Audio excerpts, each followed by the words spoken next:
है तू? तेरी कितनी हिम्मत! मेरे मेरे पुश्तैनी जायदाद पे नजर रखेगा तू? अगर हिम्मत है तो सामने आके दिखा। मेरे घर की तरफ बढ़ता हुआ तेरा हर एक कदम तुझे भारी पड़ेगा, भारी पड़ेगा।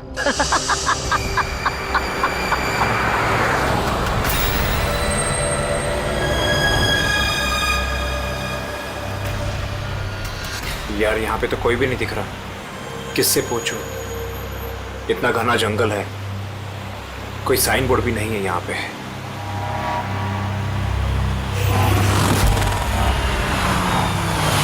अरे भाई साहब, ये पिपलिया गांव का रास्ता यही है ना?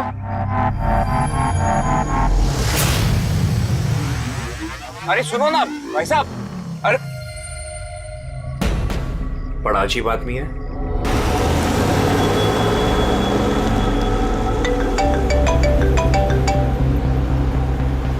Hi baby. हाय, पहुंच गए? बस पहुंचने वाला हूँ। डोंट टेल मी तुम अब तक नहीं पहुंचे। इतने लेट कैसे हो गए? एक्चुअली क्या है, ये जगह शहर से काफी दूर है और यहाँ ज्यादा लोग भी नहीं दिख रहे मुझे। Alright, tell me, are you missing me? Of course. इसमें पूछने वाली क्या बात है? अच्छा, तुम एक काम करो, जल्दी जल्दी ये सारी फॉर्मेलिटीज खत्म कर लो, अपनी सारी कागजी कार्रवाई एंड ऑल दैट। उसके बाद मे बी नेक्स्ट फ्लाइट से I can come and join you in India. What's it? Great, that's good news.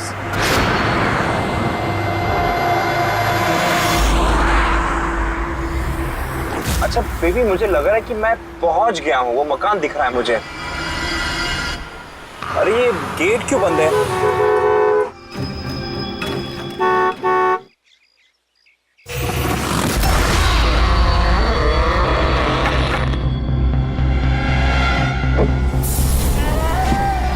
जी? राय रंजीत के मकान में जा रहे हो? हाँ। मत जा, वो तेरी जिंदगी की सबसे बड़ी गलती होगी। मत जा। लेकिन आप कौन है? मैं तुम्हारी मौत, तुम्हारी मौत।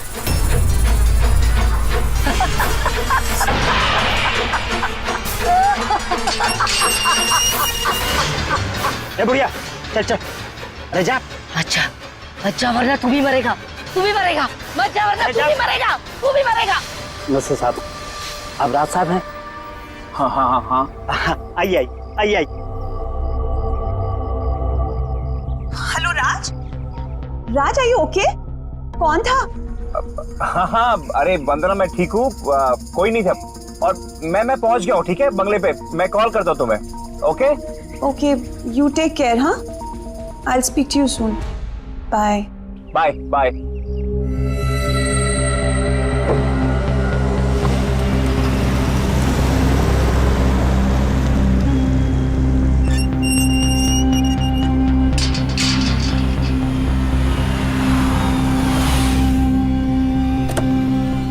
आइए साहब।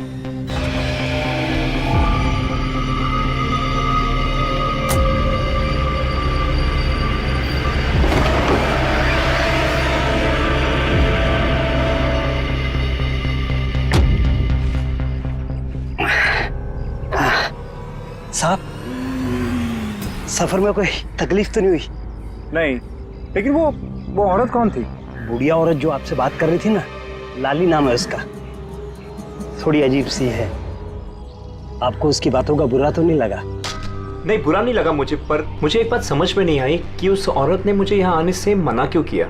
जाने दीजिए ना साहब उसकी बातों का, थोड़ी सी हिली हुई है, कुछ भी बकती रहती है। आप आइए, अंदर आइए।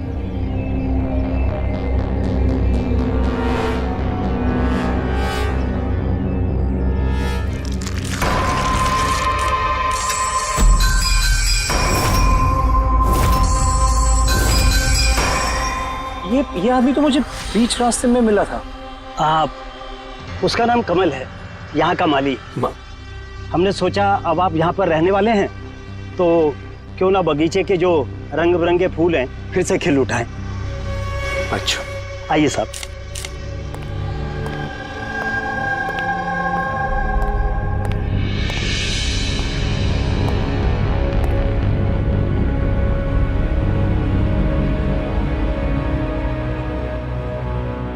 अच्छा एक बात बताइए जी। यहाँ कितने साल से काम कर रहे हैं आप? बस साहब ये समझ लीजिए कि मैंने बचपन में चलना यहीं से सीखा था, और अब इस घर से तभी जाऊंगा जब मेरी अर्थी उठेगी।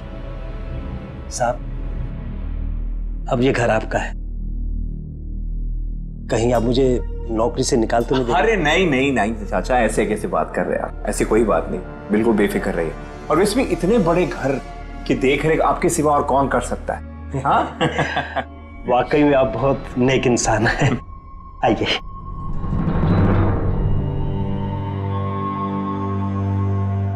साहब ये है आपका रूम, वॉशरूम उधर है, आप फ्रेश हो जाइए, तब तक मैं आपके लिए खाने पीने का बंदोबस्त करता हूँ। ठीक है। ठीक है साहब।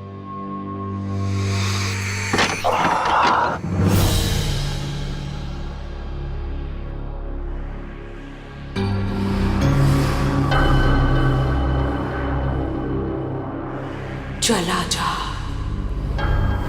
चला जा, चला जा, वरना तू भी मरेगा।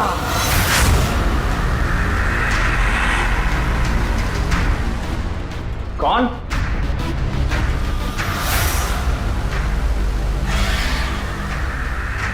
मैंने कहा ना, चला जा।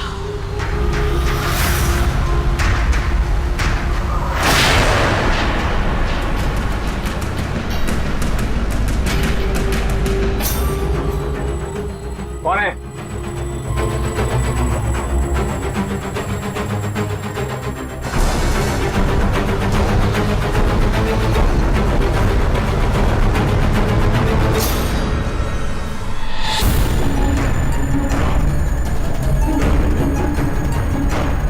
जैसे बाकी लोग मरे हैं, वैसे तू भी मरेगा।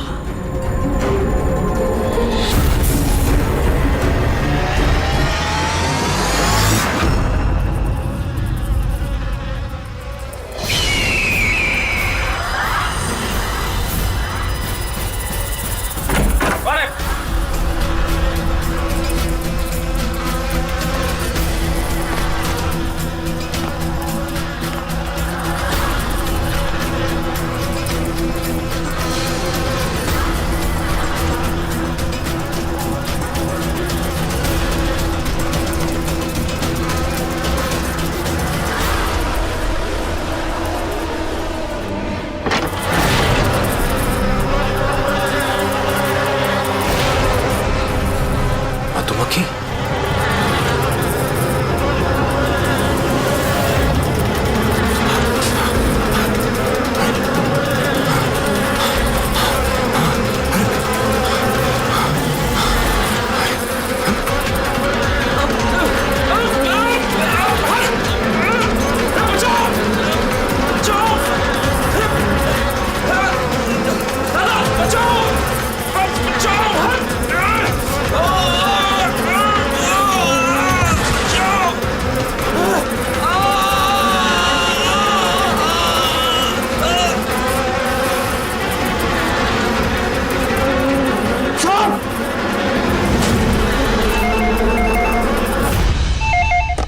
Hello hello, can I speak to ACP Pradyuman please?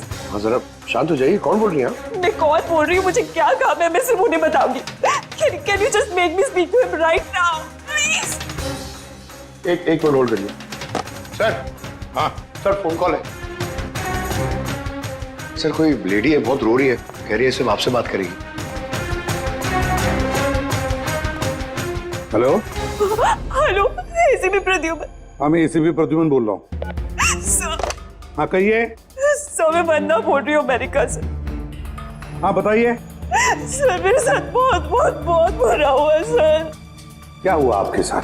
Sir मेरे फियांसे राज इंडिया गए थे पुश्तैनी मकान खरीदते। सर मधुमक्खियों के काटने से उनकी मौत हो गई। क्या? अच्छा तो बताइए मैं क्या कर सकता हूँ आपके लिए? सर लेकिन मुझे लगता है कि उनकी मौत मधुमक्खियों के काटने से नहीं हुई। इनफैक्ट उनका मर्डर हुआ है। He's been killed. तो ऐसे क्यों लगता है आपको कि उनका खून हुआ है? सर वो जब प्रॉपर्टी खरीदने के बाद कागजी कार्रवाई के लिए जा रहे थे तो तब तब क्या हुआ? सर मैंने साफ साफ सुना था राज को कोई औरत धमका रही थी। कौन थी वो औरत? No sir, I have no clue. जरा एक बात बताइए, क्या आपके राज की यहाँ इंडिया में किसी के साथ कोई दुश्मनी थी, कोई झगड़ा वगड़ा हुआ था? नहीं सर, राज की किसी के साथ कोई एनिमिटी, कोई दुश्मनी नहीं थी। इनफैक्ट राज तो इंडिया में किसी को जानता ही नहीं था। तो फिर कौन कर सकता है ये? कौन जान ले सकता है राज की? क्या आपको किसी पर शक है? नहीं सर, कोई शक नहीं।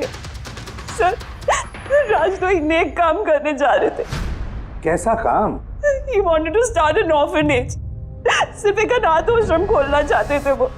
वाकई नेक काम है, लेकिन किससे खरीदने वाले थे मकान वो? सब मकान तो वो ऑलरेडी खरीद चुके थे गवर्नमेंट से नीलामी के बाद। वो सिर्फ इंडिया कागजी कार्रवाई के लिए गए थे।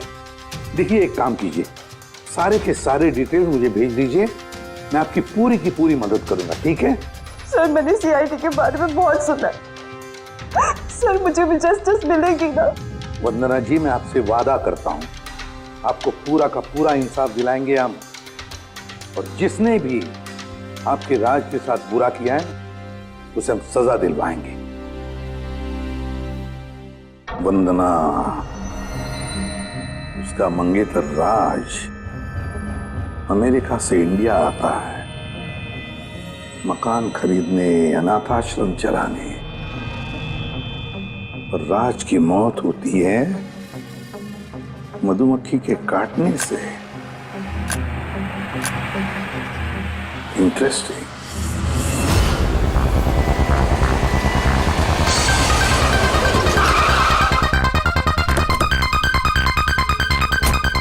सर, यही वही बंगला है जो राज ने सरकार से नीलामी में खरीदा था। अच्छी खासी प्रॉपर्टी लग रही है। आप देखभाल करते हो उस जगह की? जी हाँ, कहिए। कहेंगे आप, हम सिर्फ सुनेंगे। क्या मतलब? सीआईडी? क्या बात होगी सर? राज राकेश नाम के एक आदमी का खून हुआ है यहाँ पे। बहुत बुरा हुआ सर उनके साथ। उन्होंने ही सरकार से ये मकान खरीदा था। हाँ, उन्हीं की बात कर रहे हैं। उनका खून नहीं हुआ, मधुमक्खियों के काटने से उनकी मौत हुई है। मैंने खुद अपनी आंखों से देखा था। नहीं देखा होगा आपने, लेकिन यहाँ इस बंगलों में आने से पहले किसी औरत ने उन्हें धमकी दी थी। कुछ जानते हो उस औरत के बारे में? अच्छा, वो लाली साहब, वो बुढ़िया तो बेतुकी बेसर की बातें करती रहती है।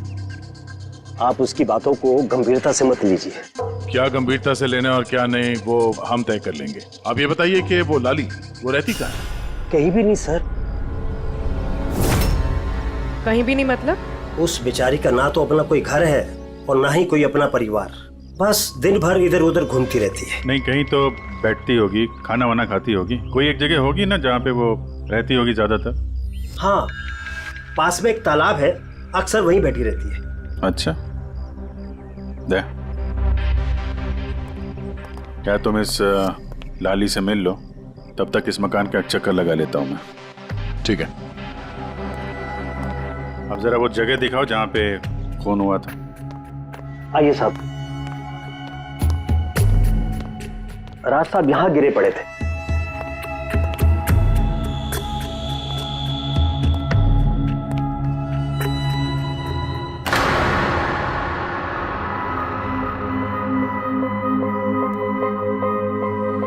पहले मधुमक्खियों ने राज साहब को मारा, फिर वो खुद मर गए। ये मधुमक्खी के हमले यहाँ पे अक्सर होते रहते हैं क्या? नहीं साहब, इससे पहले तो मैंने एक मधुमक्खी भी नहीं देखी यहाँ। पता नहीं राज साहब के पीछे इतनी सारी मधुमक्खियां अचानक कहां से आ गई। राय रंजीत की हवेली से आ रहे हो ना तुम लोग? राय रंजीत की हवेली से आ रहे हो ना तुम लोग?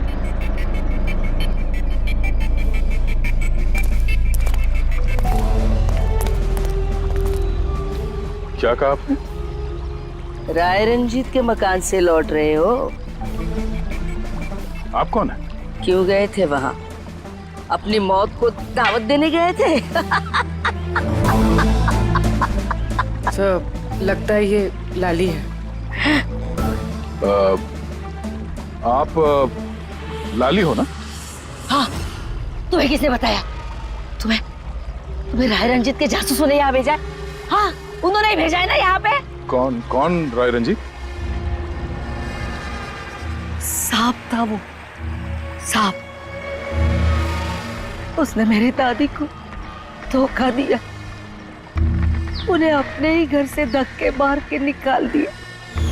चलो ऐसे बात। छोड़िए मुझे, मुझे मेरे घर से मत निकाल, मुझे मेरे घर से मत। शर्म आनी चाहिए तुम्हें रंजीत, तुम अपनी खुद की भाभी को घर से बाहर निकाल रहे हो। कम से कम अपने भैया का तो लिहाज किया होता। अरे उनका क्या लिहाज करना, उन्होंने खुद ही तो अंगूठा लगाकर ये घर मेरे नाम किया है। तूने उन्हें शराब पिलाकर धोखे से अंगूठा लगवाया था। अब क्यों किया, कैसे किया, इस गहराई में जाने से क्या फायदा। समझने वाली बात तो ये है कि ये मकान अब मेरा है और तू सड़क पर आ गई है। चलो निकलो इसे यहाँ से। तेरे हिस्से में ना सिर्फ घर नहीं आया है, एक मकान आया है, एक ऐसा मकान जिसके हर कोने में मेरी बदुआएं गूंजेगी।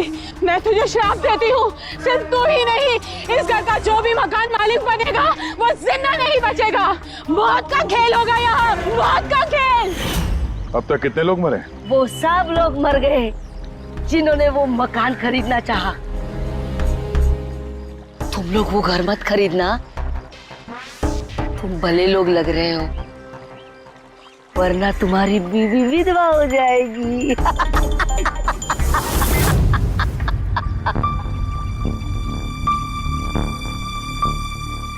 माँ जी, ये कुछ पैसे हैं, काम आएंगे।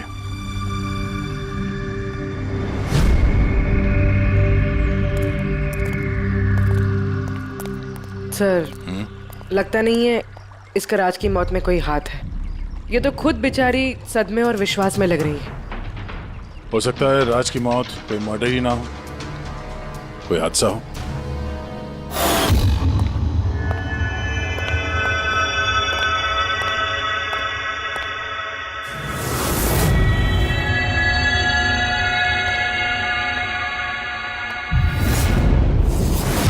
अरे ये कमरा खुला कैसे है? ये तो बंद था। एक मिनट रुको, शायद राज ने खोला।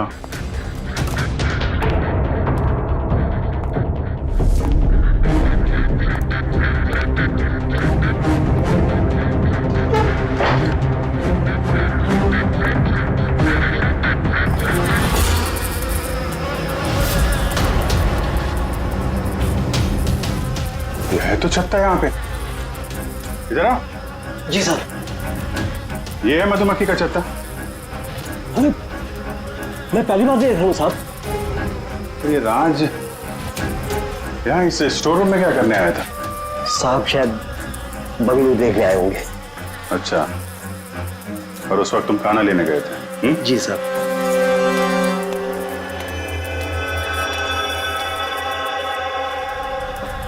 वो कौन है? वो कमल है साहब, यहाँ का माली। जब राज साहब की मौत हुई थी तो ये था यहाँ पे? जी हाँ था। कमल इधर आओ, साहब बुला रहे। जी सर। कमल, जब राज साहब की मौत हुई थी तो यहाँ आसपास किसी अनजान आदमी को देखा था तुमने? कोई अजीब सी घटना हुई हो? नहीं साहब। तो ये छत्ता यहाँ पे है तो तुम्हें कुछ काम करने में परेशानी नहीं होती? मधुमक्खी ने काटा नहीं तुमको कभी? नहीं सर, मधुमक्खी तो तब काटती ना जब यहाँ कोई छत्ता होता। पहले तो मैंने ये छत्ता यहाँ देखा ही नहीं साहब। क्या बात कर रहे हैं? हाँ साहब, मैंने आपसे पहले कहा ना कि इससे पहले इस घर में हमने एक मधुमक्खी भी नहीं देखी। कमाल है। फिर ये छत्ता आया कहाँ से? और मधुमक्खियों ने राज को ही क्यों काटा? ये तो कोई एक्सपर्ट ही बता सकता है। आसान उनके क्या पता चला राज की मौत के बारे में? मौत कैसे हुई? बॉस, इसकी मौत मधुमक्खियों की वजह से हुई है। यार तुझे पूरा यकीन है राज की मौत मधुमक्खियों की वजह से ही हुई है? हाँ बॉस, ये डॉक्टर ने जो रिपोर्ट बनाई है मैंने वो भी देख ली, इस राज का अच्छी तरह से चेकअप भी कर लिया। मुझे पूरा यकीन है राज की मौत मधुमक्खियों के डंक के जहर की वजह से ही हुई है। सर, बचपन में मुझे मधुमक्खी ने काटा था, मैं तो जिंदा हूं। हाँ सालू के साहब, पंकज पे जहर का असर क्यों नहीं हुआ?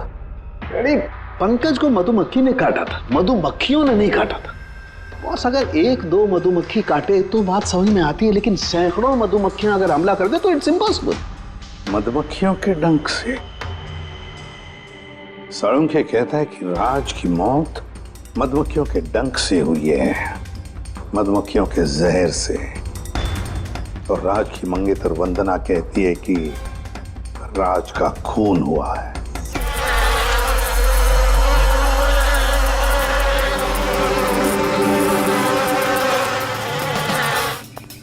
इस छत्ते को बाहर से लाकर यहाँ पर लगाया गया। मधुमक्खी के छत्ते को किसी और जगह से लाके किसी और जगह लगाया जा सकता है? इतना आसान है? इतना मुश्किल भी नहीं है।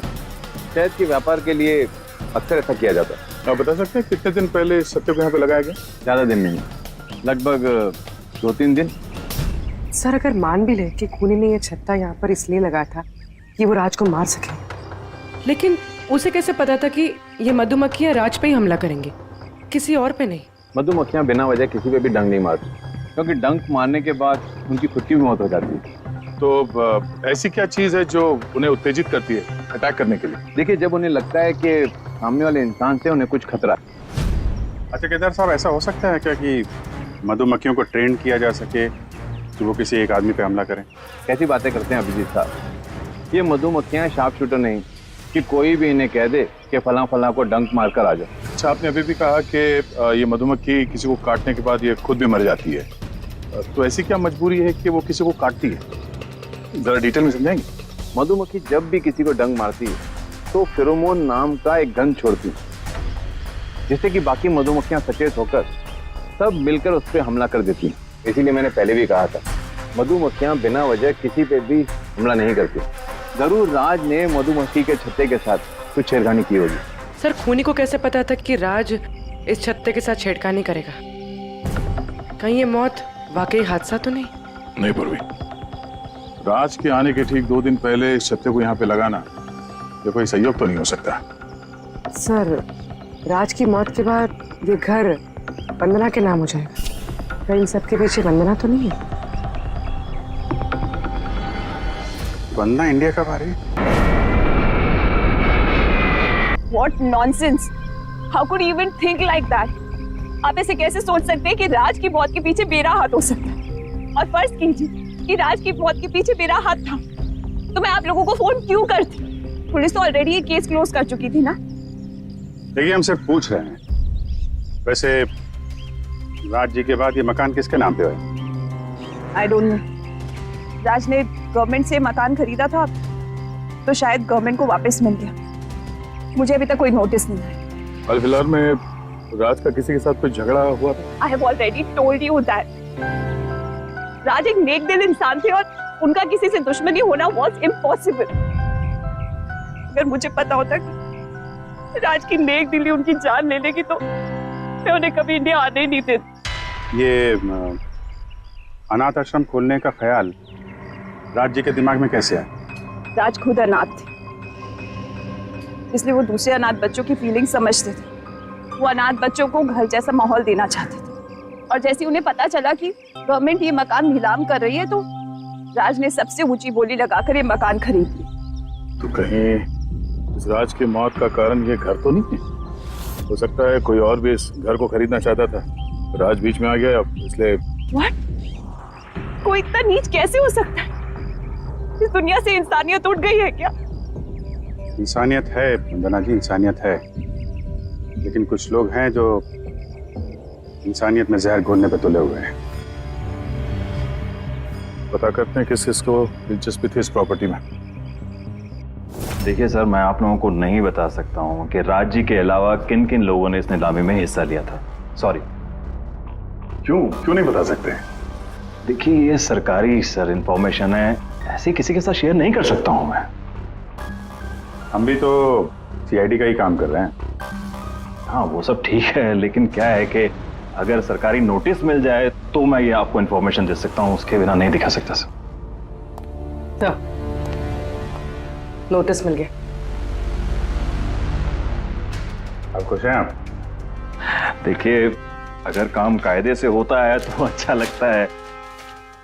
हाँ ठीक है, ये लीजिए, ये लीजिए। कुल मिलाकर सर 12 लोग थे जो इस बंगलों को खरीदना चाहते थे सर। सर इस बंगलों के पास एक्चुअली सरकार एक हाईवे बना रही है, इसलिए सब लोग बढ़ चढ़कर बोली लगा रहे हैं और हर कोई इस बंगलों को खरीदना चाहता है। अच्छा, ये राज जी की मौत के बाद अब ये मकान किसको मिलेगा? देखिए, राज जी ने कागजी कार्यवाही पूरी नहीं की थी, इसलिए नीलामी अब दोबारा से होगी और जो विजेता होगा उसको ये बंगलो मिल जाएगा। आई सी। और ये नई नीलामी कब होगी? देखिए सर, अभी उसकी डेट तो तय नहीं है सर, लेकिन आपको एक बात और बताना चाहूंगा सर कि राज्य से जितने भी बिल्डर्स थे वो काफी भड़के हुए थे, काफी नाराज थे, क्योंकि उन्होंने सबसे ज्यादा बोली लगाई थी। नहीं सर, एक्चुअली उन्होंने डेडलाइन के बाद बिड सबमिट की थी सर, इसी वजह से लोग नाराज थे उनसे। लेकिन अगर डेडलाइन के बाद उन्होंने बिड किया था तो सरकार ने एक्सेप्ट कैसे कर लिया? सर एक्चुअली वहां पर वो अनाथ आश्रम खोलना चाहते थे और सर अमेरिका से जो इंडिया का वक्त का फर्क है सर वो 9.5 घंटे का है, इसलिए सरकार ने वो बिड एक्सेप्ट कर ली थी। देखिए, अब घर तो उसी को मिलेगा जिसकी किस्मत में होगा सर। किस्मत में नहीं भी होगा तो उसने अपनी किस्मत की रेखाएं बदलने के लिए कोशिश तो की होगी और जरूर इस लिस्ट में से ही कोई होगा वो। ललित जी, अब तो ये दोबारा नीलामी होगी, तो जिन लोगों ने अप्लाई किया है इस दूसरे नीलामी के लिए, क्या हम उनकी लिस्ट देख सकते हैं? नो सॉरी, ये लिस्ट आपको मैंने इसलिए दिखा दी कि ये नीलामी हो चुकी है, लेकिन वो जो नई लिस्ट आने वाली है सर वो तो आप किसी भी कीमत पर नहीं देख सकते। अरे अरे अरे अरे साळुंखे, तू क्या करने क्या जा रहा है यार? क्या सुन रहा हूं मैं? जो सुना है सही सुना है बॉस। क्या सुना? रिजाइन हो रहा है तू? हाँ। क्यों क्यों? बस मेरा टाइम आ गया। क्या टाइम आ गया? 1 मिनट टाइम है यार अभी। अरे ये टाइम नहीं यार। तो फिर देखो, हर इंसान को लाइफ में एक न एक दिन रिटायरमेंट लेना पड़ता है ना, चाहे वो क्रिकेटर हो, म्यूजिशियन हो, कोई भी हो। मेरा भी टाइम आ गया, मैं भी रिटायरमेंट ले रहा हूँ। अबे कहाँ जा रहा है तू? ये देख लो। ये क्या है? देख लो देख लो। यार क्या तू कर रहा है साळुंखे? समझ में नहीं आ रहा है ये। एयर टिकट कहाँ जा रहा है? हाँ, लंदन। अरे वाह रे वाह। पंकज कैंसिल कर। नहीं कैंसिल नहीं होगा। अबे रिफंड मिल जाएगा, पैसे वापस मिल जाएंगे, कल की टिकट है, डोंट वरी। मुझे रिफंड नहीं चाहिए, मैं जा रहा हूँ वापस। यार तू ऐसे कैसे जाएगा? क्या हुआ क्या? अरे इतनी बड़ी गलती होगी कि शर्म आ रही है अपने आप पर। ऐसी कौन सी गलती हो गई? वो मधुमक्खियों वाला केस। मधुमक्खियों वाला केस? हाँ यार, हादसा नहीं है बॉस, वो खून है खून। यही मुझसे गलती हो गई। मधुमक्खी के एक्सपर्ट से बात होगी तेरी? क्या बताया उसने? यार एक्सपर्ट से भी बात की मैंने, अच्छी तरह से चेक भी किया, तब मुझे पता पड़ा ये तो हादसा नहीं है, खून है। मधुमक्खियों को तो वो हथियार के तौर पर इस्तेमाल कर रहा है यार। सालों के सब वो किसे? देखो, मधुमक्खियां कब आती हैं इंसान के पास? जब उन्हें फेरोमोन की गंध आती तभी ना। हाँ, जब उन्हें इंसानों से खतरा लगता है तब मधुमक्खियां इंसान के पास आती है, डंक मारती है। बस यार, यही मुझसे गलती हो गई। ये मैंने सोचा ही नहीं कि फेरोमोन तो बनाया भी तो जा सकता है ना यार। हाँ यार, फेरोमोन तो आर्टिफिशियली भी बनाया जा सकता है, लेबोरेटरी में, फैक्ट्री में। मतलब किसी ने ये आर्टिफिशियल फेरोमोन बनाया और वो किसी भी तरह से राज के शरीर पर लगा दिया, बस मधुमक्खियां आ गई और उस पर अटैक कर दिया। साळुंखे उठ उठ उठ, पिपलिया गांव चला जा। वहां पे जहां पे राज का खून हुआ, राज का सारा सामान चेक कर, पता तो चले ये फेरोमोन वहां पर आया कैसे और किसने इस्तेमाल किया ये फेरोमोन राज पर। Yes boss. ये रहा सर, राज का सारा सामान इस सूटकेस में। ठीक है। सर एसीपी साहब बता रहे थे आप रिटायर होने वाले हो, कब है आपका लास्ट वर्किंग डे? आपके लास्ट वर्किंग डे से 1 दिन के बाद। मतलब नहीं आ रहा है। अच्छा दया, एक काम करो, मैं बाहर जाता हूँ और तुम जो है ना एक एक करके सामान मुझे बाहर पकड़ाओ, तो पता करते हैं कि कौन से सामान में फेरोमोन है। ठीक है सर? ये पकड़ेंगे आप? जरा रख लीजिए थोड़ी देर के लिए। दिखेगा ना बाहर? दिखेगा। मधुमक्खी है इसके लिए कह रहा था। अभिजीत हो तुम? हाँ ये पूर्वी है, हाँ ये दया। अरे दिख रहा है सर। सामने। चलिए चलिए चलिए, संभाल के सर, संभाल के। हाँ चलिए सर।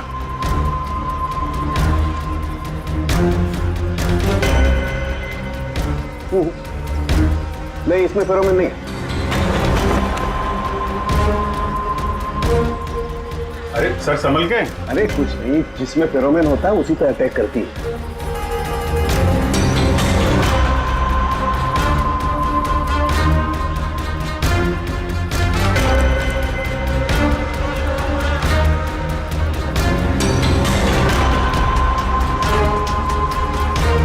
अरे यार,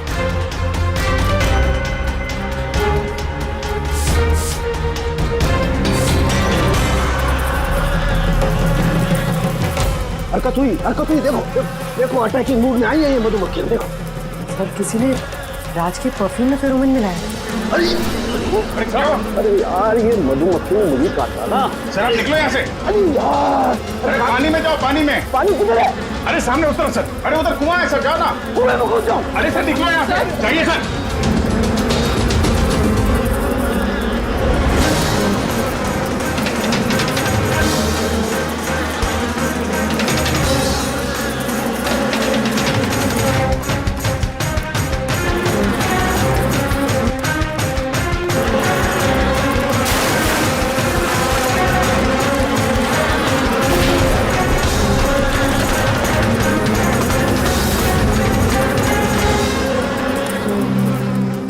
आप ठीक हो सर? बाप रे बाप, ये मधुमक्खियां आपको रिटायर नहीं होने देंगी सर।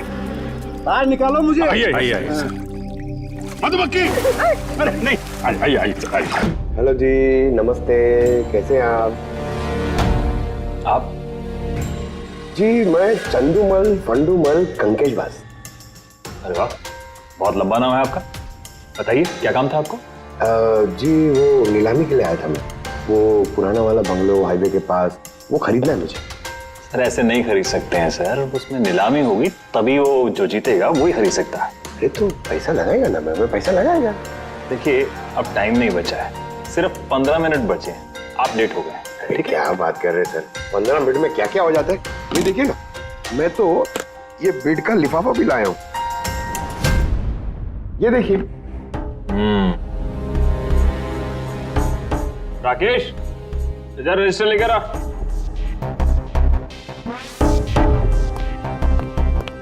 साहब को दो, एंट्री कीजिए साहब। हाँ यहाँ पर एंट्री कर दीजिए। अच्छा,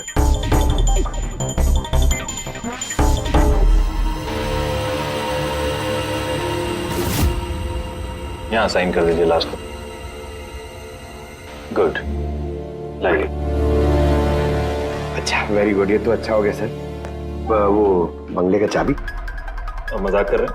अरे चाबी ऐसे थोड़ा ना मिलता है। अरे भाई बोली लगेगी, नीलामी होगी, उसके बाद जो जीतेगा उसको मिलेगा। भाई क्या बात कर रहे हैं आप? बेट तो मैं ही जीतूंगा, ये पक्का है। भाभी और बच्चों को मेरा प्यार देना, ठीक है सर? Thank you. पता नहीं कहाँ से चले आते हैं, कमाल है।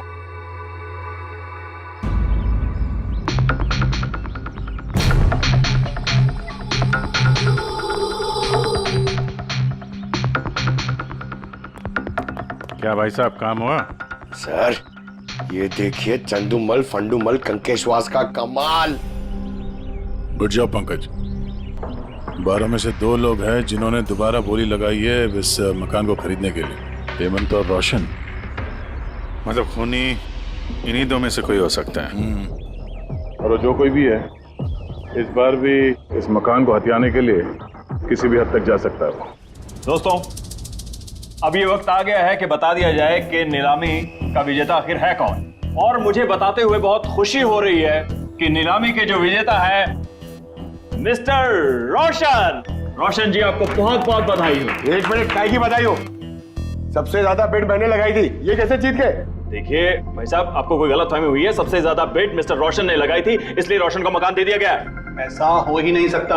मैंने बहुत ऊंची बोली लगाई थी, ये बेट मुझे मिलनी चाहिए थी। आप ऐसे ही बात कर रहे हैं सर, मैंने तीनों लिफाफे चेक किए हैं और चेक करने के बाद मिस्टर रोशन की कीमत सबसे ज्यादा थी, इसलिए मिस्टर रोशन को मकान दे दिया गया है। प्लीज कम ऑन यार, अब हार गए हो तो बच्चों की तरह रो मत। बिजनेस है, ऊंच नीच होती रहती है। बिजनेस में बेईमानी नहीं चलेगी। ये दिखाइए, आप पहले वो लिफाफे दिखाइए, मुझे अभी देखना है किसने कितने बिट करी है। दिखाइए दिखाइए दिखाइए, लाइए मुझे भी चेक। नहीं नहीं नहीं, ये नहीं दिखा सकते, ये नियम के खिलाफ है। चीटिंग करना भी नियम के खिलाफ है। मैंने 7 करोड़ की बिट करी है, 4 करोड़। इनके अभी हेड ऑफिस से फोन आएगा और बोलेंगे कि मैंने सिर्फ 3 करोड़ लगाए। कोई फोन नहीं, 4 करोड़ कम। आपके कहने से फोन आएगा। चलो उठाओ, फोन उठाओ तुम्हारा भी। ये मुझे क्या करना है क्या नहीं करना है, ये आप मुझे नहीं बताएंगे। आप ललित जी, आप तो बड़े कायदे कानून की बातें किया करते थे और फोन भी नहीं उठा रहे हैं। भाई ये तो बहुत गलत बात है। आप ब्यूरो चलिए हमारे साथ। आप कहाँ खिसक रहे रोशन जी? आप हमें मिठाई नहीं खिलाएंगे? नई प्रॉपर्टी ली है आपने? आइए, आप ही आइए। आइए आइए। सर रोशन जी बिल्कुल ठीक बोल रहे हैं सर। सर रोशन जी का इससे कुछ लेना देना नहीं है। जो भी फ्रॉड हुआ है सर मैंने किया है। ये रोशन का जुर्म अपने सिर पर क्यों ले रहे हो? अच्छा खासा पैसा दिया है क्या रोशन ने तुम्हें? और एक बात याद रख लो, ये पैसा खर्च करने को नहीं मिलेगा, क्योंकि तुरंत फांसी होगी तुम्हें। सर इतनी सी बेईमानी के लिए फांसी चढ़ा देंगे? नहीं नहीं नहीं, बेईमानी के लिए नहीं, खून के लिए। खून के लिए फांसी होगी। सर खून? किसका खून सर? राज राकेश का खून, जिसने पिछली नीलामी में वो घर, वो प्रॉपर्टी खरीदी थी। सर लेकिन मैंने किसी को नहीं मारा है सर। सर मैंने नहीं मारा है सर किसी को। पता है, इस रोशन ने मारा है। तो इसकी पोल खोल दो, वरना इसके पाप का मटका तुम्हारे सिर पे फूट जाएगा। सर ये क्या कह रहे हैं सर आप? मैं भला राज को क्यों मारूंगा सर? इस प्रॉपर्टी के लिए, और किस लिए? क्या कह रहे हैं आप सर? सर मैं मानता हूं कि मैं ललित के साथ मिलकर नीलामी में छोटी मोटी हेरा फेरी करता था, पर सर एक प्रॉपर्टी के लिए किसी का मर्डर थोड़ी कर दूंगा मैं। तो मतलब तुम्हारे कहने का मतलब है तुमने ये खून नहीं किया? नहीं सर। चल ठीक है, पूर्वी जरा वो परफ्यूम लाना।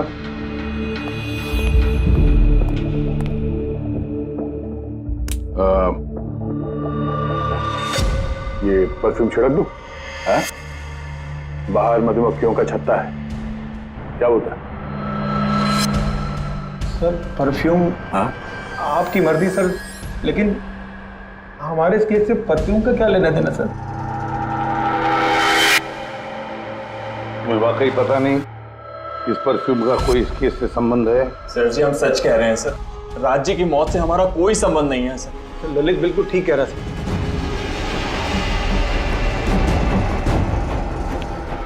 अगर ये खून रोशन ने नहीं किया है तो फिर बचता है वही एक। इन कागज से साबित होता है कि तुम राय रंजीत के पोते हो। तुम्हारे पास तो बहुत बड़ी वजह थी इस मकान को वापस पाने के लिए, क्यों? देखिए, राय रंजीत का पोता होने से यह साबित नहीं होता कि यह खून मैंने किया है। हेमंत जी, खूनी कभी कभी अपने जुर्म के सबूत अपने साथ लेकर चलता है, जैसे तुम। मैं समझा नहीं। मैं समझाता हूं। ये रहे सबूत। कमाल है सालू के साहब, सेफ्टी सूट पहनने के बावजूद भी आप दोनों को मधुमक्खियों ने काटा। हाँ, कभी कभी सेफ्टी सूट पहनने के बाद भी मधुमक्खियां डंक मार सकती हैं, और फिर मधुमक्खी के छत्ते को इधर से उधर ले जाने में तो और भी ज्यादा अटैक हो सकता है, नहीं? जी देखिए, वो दरअसल बहुत हो गया हेमंत, तुम्हारी बेगुनाही का और भी कोई सबूत चाहिए? जी नहीं, मैंने ये सब किया था। जब राज बंगले में घुसा तब मैं वहीं था, और मौका देखकर मैं बंगले में घुस गया था। मैंने परफ्यूम की बोतल के अंदर फेरोमोन मिला दिया। उसके बाद राज को आवाज से डिस्ट्रैक्ट किया, मधुमक्खी के छत्ते तक लेकर गया, और उसके बाद का काम मधुमक्खियों ने कर दिया था। मुझे मेरा पुश्तैनी मकान वापस चाहिए था। वाह रे वाह, अपने पुश्तैनी मकान के लिए तुमने एक नेक इंसान का खून कर दिया। कानून तुम्हें कभी माफ नहीं करेगा। तुम्हें कम से कम आजीवन कारावास की सजा होगी। ले जाओ इसे पंकज।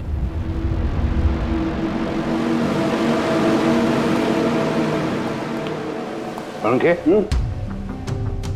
केस खत्म, रिटायर हो सकता है तू। मुझे रिटायर होना ही नहीं है। कल तक तो बोल रहा था रिटायर करो।